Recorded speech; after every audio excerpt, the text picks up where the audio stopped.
ಪುಣ್ಯವಂತ ಇಂದು ನಾನೇ ಪುಣ್ಯವಂತ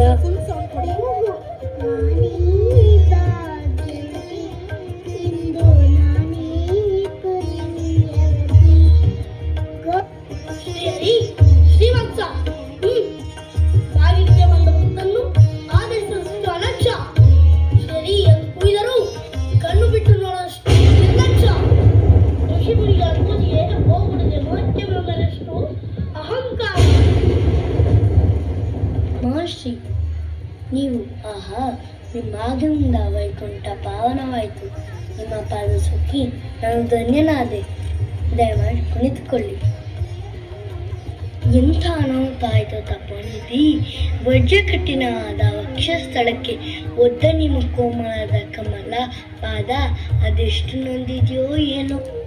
ಬ್ರಹ್ಮಪುತ್ರ, ನಡೆದು ಹೋದ ಅಪಚಾರವನ್ನು ಮನ್ನಿಸಿ ಕೃಪೆ ತೋರುವಿರಾ?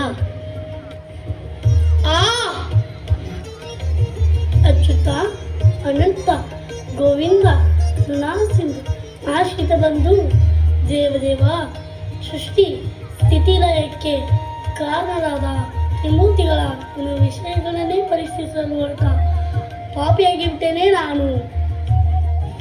ಲಕ್ಷ್ಮೀ ಪ್ರಿಯೆ, ಏಕೆ ಪ್ರಿಯ ಕಣ್ಣಲ್ಲಿ ನೀರು? ನೀವು ಮಾಡಿದ ಘನ ಕಾರ್ಯಕ್ಕೆ ಕಣ್ಣೀರು ಹಾಕದೆ ಆನಂದ ಪಡಬೇಕೇನು? ಸೃಷ್ಟಿಕರ್ತನಿಗೆ ಜನ್ಮ ಕೊಟ್ಟ ತಂದೆಯನ್ನು ಕೇವಲ ಅಪಮಾನ ಮಾಡಿಬಿಟ್ಟನಲ್ಲ.